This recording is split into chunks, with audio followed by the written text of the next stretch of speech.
how to fix your Roblox jailbreak not working. So let's get straight into the video, shall we? So the first thing you want to do is check your jailbreak server status. You can go to asimo3089 on Twitter to go ahead and check it.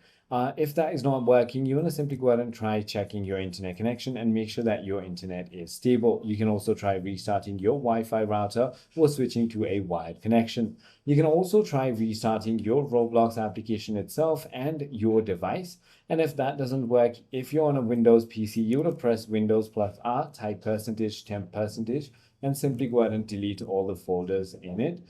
If that is not the case, you want to update your Roblox application, check your firewall and antivirus, or if you're using any kind of VPN, simply go ahead and disable it. If none of it is working, simply contact roblox.com/support.